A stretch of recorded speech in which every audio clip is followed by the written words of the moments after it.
Righto, Ramsey, Army, welcome to the Fitness and Lifestyle Podcast, boys. It's been a long time coming, 3 years we've waited, built up the suspense and we've finally fucking locked it in. Thanks for coming on, boys. Pleasure, good to be here. Absolute pleasure, mate. It has been a very long time coming. Well, I just wanted to build suspense and hopefully it's worth the wait. How's the pressure? Yeah, the pressure's on. There's a lot that I kind of want to unpack into today's episode.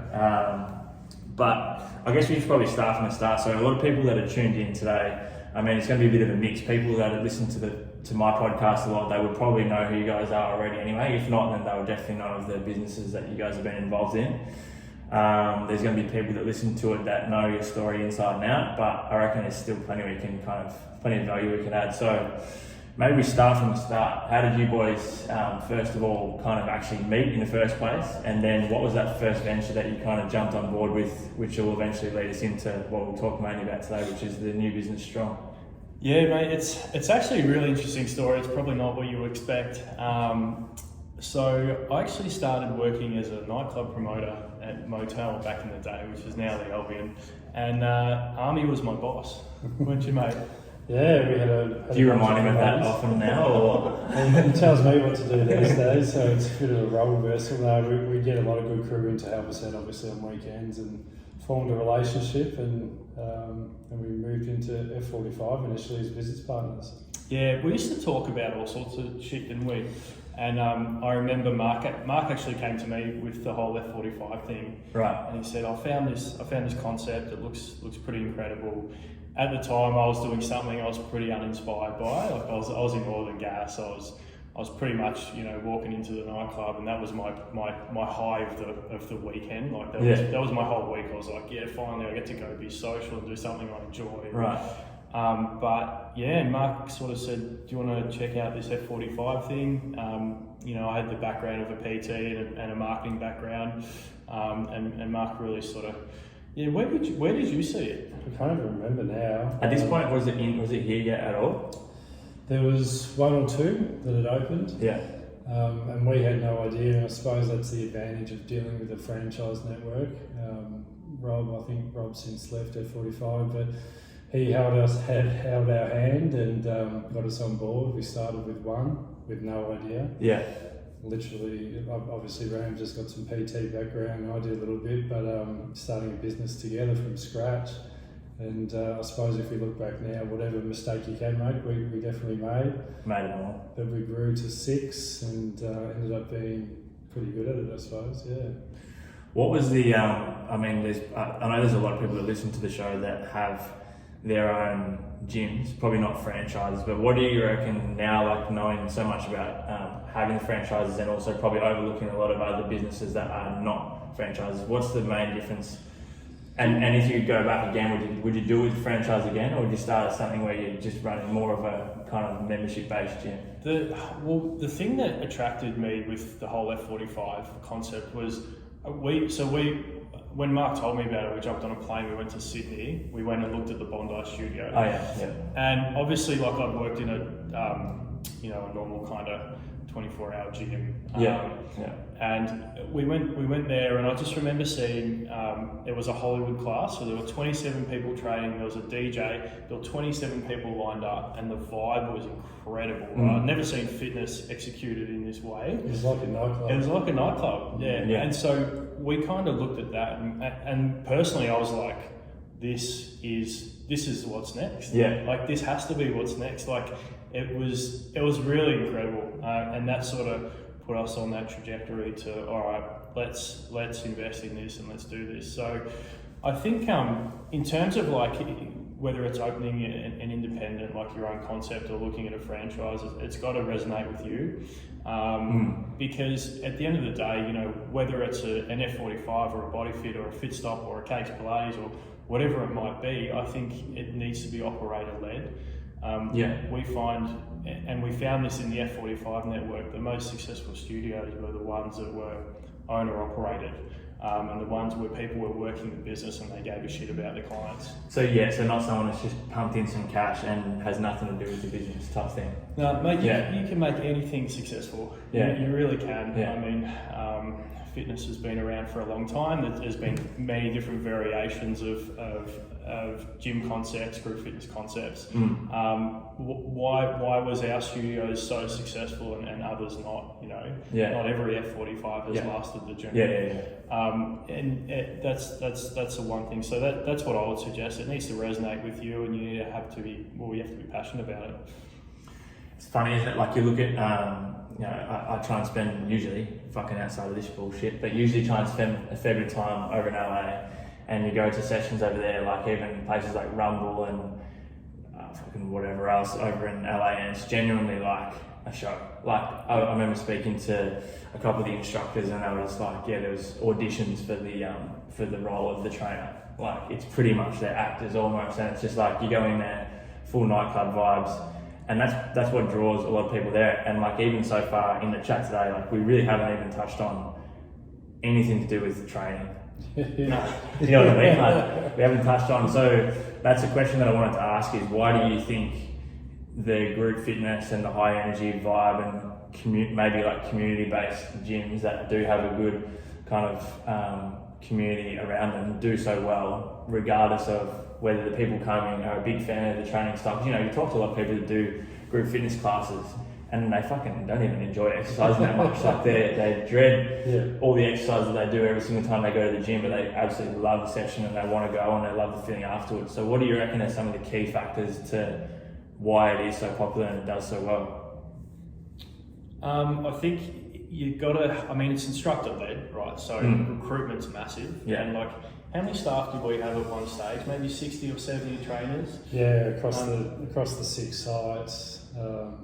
They've got a fair bit to manage. And our classes were really big too. I don't think it was designed for I think it was designed for like 29 or 32 max or something. Yeah. We got up to 70 and 80 in some classes. So literally you walk in, there's 70 or 80 people lining up. Like we really opened up the studio and went all in. So it sounds great, and obviously it's good for revenue. We're also spending money as well, spending money on staff.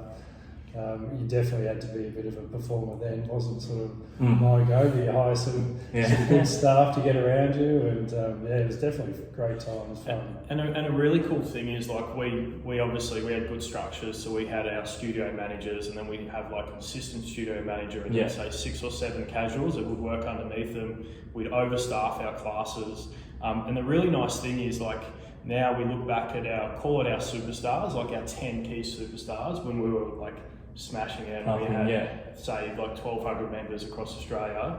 Our key staff members are now, they all own their own businesses, or they have shares in their own businesses, or they work with us again, or we poach them back. But it's really cool to see them growing as well, and I think that was one thing that you really pushed in your market. It was like they need to leave better. They need to turn up and feel like they're part of it, and not just a piece in the puzzle to help you guys make some cash and to make the business do well. Like they need to feel like they're part of the community. I think one of the key takeaways I can take away from it, and everyone probably listening the same, is that like the actual community vibe, or like being a part of something, is what makes it thrive. I think is like someone feeling like it's not like they're going to the gym, it's like they're going to be with their kind of community, their little family that they want to be a part of. There may be a small percentage of our members that just signed up for our end of year Christmas party as well. That's why you're in the business, isn't it? That's why you're hung around so long. They got pretty big. It was lots of fun. If you like legitimately ask me what I thought the number one thing to a successful gym is, I would say community. And then you can dive into that, and I guess the question is, how do you build community? And how do you do it effectively now when there's so much bullshit everywhere? It's such an interesting question, and to what we did 6 years ago is not the same. You can't replicate the same thing now. It's a very different market. The consumer's a lot more savvy. They understand there's a lot more on available to the consumer now as well. So there's a lot of psychology, I think, behind it as well. But Yeah. at the end of the day, if you're genuine and you love what you're doing, you're delivering amazing classes, and you're doing it safely and effectively, and people are getting results and they're having a good time, like it kind of takes care of itself. Takes care of itself. Yeah. Without name, like obviously you would have overseen a heap of different F45 studios, but then even now you see a lot of different group fitness franchises and just businesses. Without naming any certain names or whatever, the ones that you've seen that don't do very well, what do you reckon it is that they fail in? Even if they do, so say for example before you said that it's really important to have the owner to be a part of it and to really care. I'm sure there's still businesses out there that have that piece that don't do well. So what do you see? Yeah, absolutely. I think we picked up, I won't name the studio, but we picked up one really cheap because the owner, I think he might have been sold a bit of the dream, but he was in another capital city. He wasn't on site, and unless you're hands-on and you're meeting with your managers and you're meeting with your staff, you show your care, you're present. Your clients, even if you're in the office, they see you there. How you going, mate? I think that's an important aspect. You need to be hands-on regardless. Franchise, independent gyms, whatever the case may be, as Rams was just saying. The ones that I've noticed that have failed, like there's been a few concepts that have come and gone pretty quickly, and there will be more that will come and go pretty quickly. Yeah. The ones I've seen that have failed, they probably haven't had enough. They haven't got their brand strategy right, or they haven't had enough investment in brand. And to me, if you're a franchise network coming into an industry, you need to put money behind brand. You need to be seen. You need to be cool. You need to resonate with some audience. Yeah, and be relatable to the country. People need to know why they're coming. Yeah. You literally kind of brought me on to the next point I want to talk about. So brand, regardless of whether it's in the fitness industry or not, is just fucking huge. Like you see any company that does well, it's the brand. It's like it's crazy. Like even you look at, it's fucking very easy example. You look at something like Coca-Cola, fucking horrible for you. Most of it, unless majority of the time, shit ass for you. Yeah. People all across the world know the brand, drink it every single day, putting no thought to it, blah blah blah. It's just a brand that's so recognisable and it's done so well. But moving on to your new venture with Strong, how important was that when you were putting together the concept? And we'll talk about, for those who don't know what it is, exactly what it is soon. But branding, you even look at F45, everyone getting photos in front of the actual logo and you're seeing it everywhere, and the brand awareness is huge. So how important do you think that is, and what takeaways did you take from starting F45s to move on to this new one? Yeah, we tried to be, obviously, lots of learnings, positives and negatives, things that we thought we could do differently. Obviously we've got a different concept now, but I've got to pay credit to Rams here. He's marketing and did all the branding and everything, and I can't tell you how beneficial it is now, even when we're in interviews and people are asking for extraordinary money, which we're not in a position to be paying just yet. They say they want to be involved, they love the culture, they love the brand, they love the marketing. It is literally everything that's your building block, that's your base to build from. Yeah, it's the whole Strong brand was a really. Firstly, how the fuck did you get the name Strong? How is that not registered? remember back in the day when everyone was buying domain names? And you could sell, I remember Koala Mattress bought koala.com for $250,000 or something. And I was like, well, surely, Instagram's blowing up. This is 5 years ago. It was surely one-word Instagram handles are going to be valuable. And so I just ended up bargaining with some fucking dude on the internet. I actually ended up buying a few of them. I had Ram. I was going to change my handle to Ram, but I lost it. Some hacker got it. And I've lost Strong before, but I had a contact at Facebook who got it back for me. Anyway, I just grabbed the handle. And it's probably worth, 40, 50K now. I think I paid $3,500 for it. For the username? For the handle. Okay. Off some dude in Tel Aviv or something. Yeah, right. But when we found the concept and when we sort of started creating the brand for Strong, the name Strong just resonated. not even the physicality of the workout, but the mental aspect involved in the training. It just encapsulated everything that we wanted to do. Yeah. And being now in the Pilates space, and I may as well explain a little bit about That's what, yeah, sorry, I probably should start off with that. But yeah, for those listening that have no idea what it is, you guys are just thinking, what the fuck's Ramsey talking about? Yeah, so it's a reformer, and it's basically it's a large reformer. It's a very tough big Pilates bed, spring-loaded resistance, so very resistance-focused reformer with a Concept 2 rower attached to it. So it's all one machine. We're solving a lot of problems in this space. We did a lot of quality research when we started, and the number one thing we found that we got back from people who were doing consistent reformer workouts was, I feel like I have to go for a run after my Pilates. Yeah. Now, we know how good Pilates is for people, right? Yeah. We know how exceptional it is for you, all the little intricacies, all the things that as guys, particularly guys, we generally won't do them, the core activation, the quick activation, all those kind of little things. But we needed to make it, I guess, resonate with guys. So a bit more mainstream. You see a lot of the AFL players, the very good ones. I've seen pictures of some of them with Pilates beds literally in their lounge rooms these days.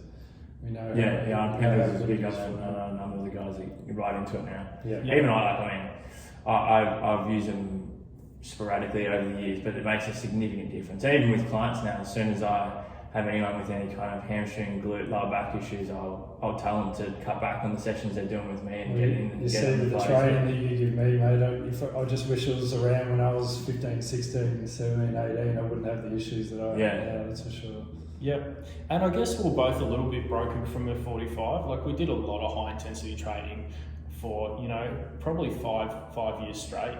Like, my knees were blown, my ankle, I broke my ankle. Plyometric. Yeah. We both love doing Pilates now. We love going in there. And the whole philosophy behind Strong is low impact, but high intensity as well. So we're trying to get that huge calorie burn on the rower. Basically, you'll do short, sharp efforts on the rower generally, and then you'll go back and you'll do a strength component on the reformer, and you might swap, say, 3 times between the two. Yeah. What happens is you spike your heart rate on the rower, and then you go back to the reformer, but your heart rate stays elevated because you're holding. You might be holding a plank or something under heavy resistance. Your heart rate stays elevated. So you're getting a huge calorie burn, which you naturally wouldn't get in a reformer workout. So it's really unique. It's probably so far ahead of where everything's at the moment that it's almost like we need to spend so much on brand and education. Education's the biggest one, and Army always goes on about this. It's like, because I get stuck in the brand thing, but we need to be educating so much more instead of building a flashy Ferrari that we're selling. Even story, like I find it ties in with branding, like still on the same page. Is like I just find being able to tell the story or document the person coming in for their first session and they're setting up their bed, they're doing their session, the whole experience, and showing what that story is. Like, that is educational and branding in one. I reckon that's the best way of building the brand is just telling the story. 100%. But for someone on the topic of education, so someone that was, say, struggling with some lower back pain or tightness or something like that, is it suitable for them to come in and do that session, that type of session? Yeah, absolutely. Everything, particularly with our academy, like when we look at the way that we teach, like, you have to be strong qualified to teach a class. Everything's about regression and progression. Yeah. So yeah, absolutely, and we are getting a lot of.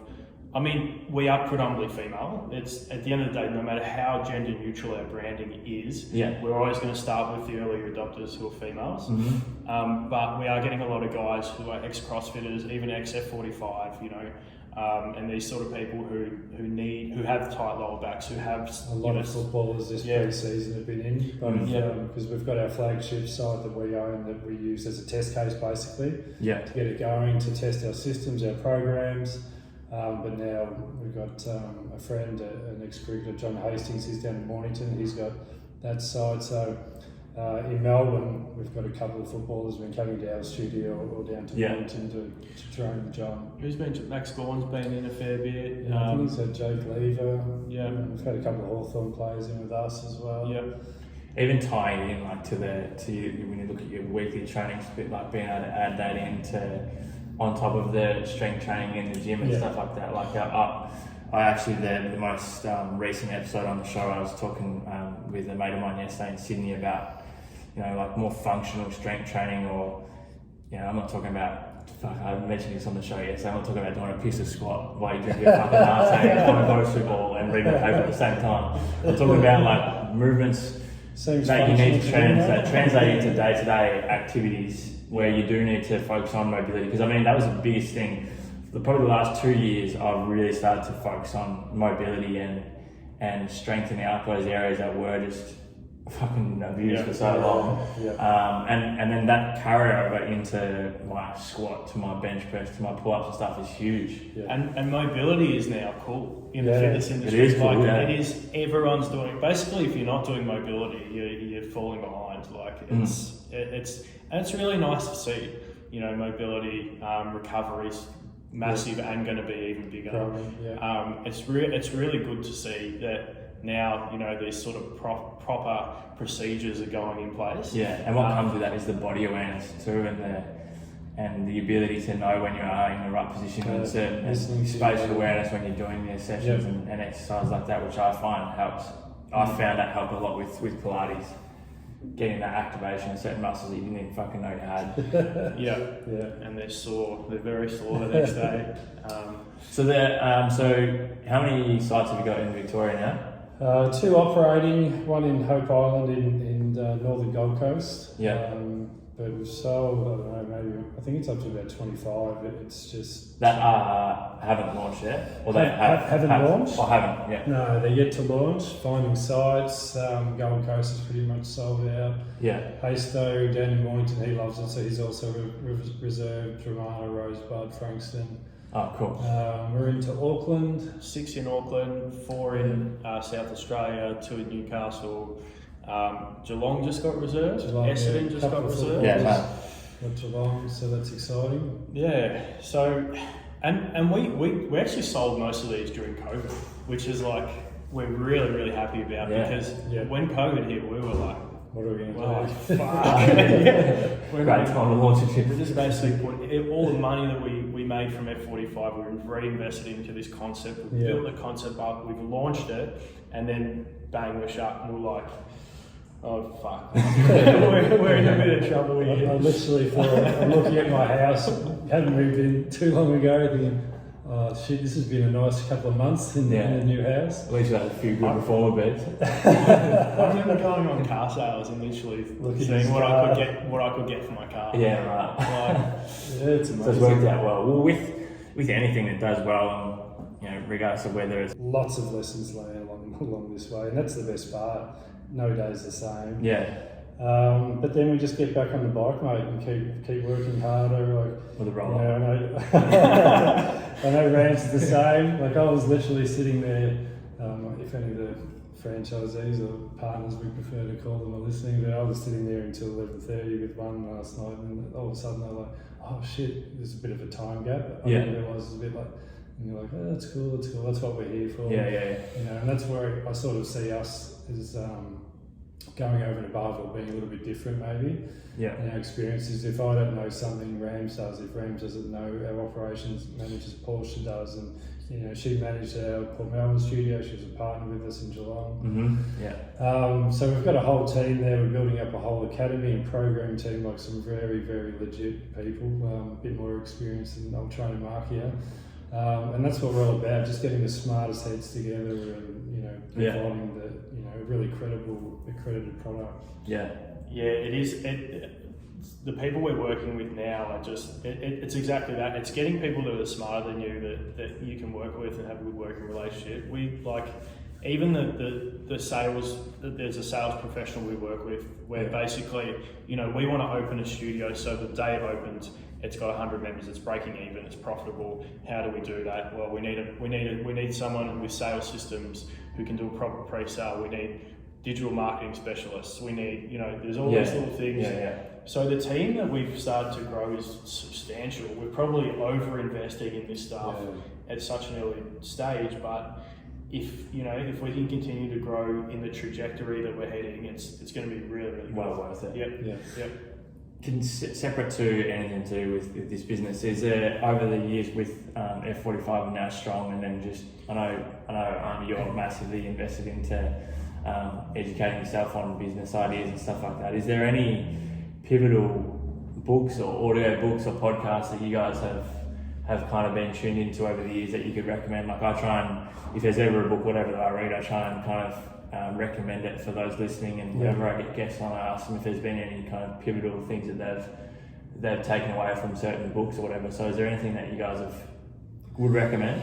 In line with building the brand, in line with building a business that is going to be thriving at that? There's so many out there. Like I know I've seen your head of plenty of these things. I think you're a Gary V when I was Gary V, I love it. I'm sure if Gary's listening, I don't listen to Gary anymore. I think he will be. But only because I know his message so well now. I actually know what he's going to say. So he's one of the few, like the elite, that I find isn't absolutely just full of shit and trying to pitch things to get your money all the time. Absolutely love that bloke. But all I do, mate, like I was just saying to Rams, I think time's our most precious commodity. Yeah. So every time I'm in the car, radio's on, or everything, fuck this, I'll put on, one of your hobbies or anything, and I always get something out of it. Generally, it's either business or fitness stuff related. But I love it. You listen to something for 30, 40 minutes on the way down to Geelong or whatever. And it can be, literally, if you're reading a book, it can be one page. If you get one sentence. If you're listening to something, it could be 60 seconds of content that will change the trajectory of your business ventures or whatever it is in life. Like your whole life is crazy. Yeah, absolutely love it. Rams and I were like, thought of this. What do you think of this? We'd be like, no, Army. Done to death, mate. Or, that's a good one, and just constantly bouncing things off. Yeah, he sends me a lot of little cool grabs, but I personally probably don't listen to enough. But very lucky to have good mentors though. There's a book that I've literally finished last night, which, to be fair, you guys are doing a lot of this stuff out of it anyway, but it's called Oversubscribed. I'll send you a link to it later on. It's perfectly aligned with what you guys are doing and the concepts you're trying to do, and aligned with making sure that when the studio's open, there's people trying to bang down the door to get in and stuff. So I'll send you a link. Yeah, I love the hard luck stories, like the guys that are just grinded, and then I love those stories. And I don't care if it's like F45, fit style, body fit. I just think it's amazing. Yeah, and this is like by far the hardest thing we've had to do. Like, to go from a franchise, that was fucking hard. I remember when we were getting up at 4 a.m. every day and running all the classes and fucking trying to get to that break-even point. But this is like the hardest thing that we've ever had to do.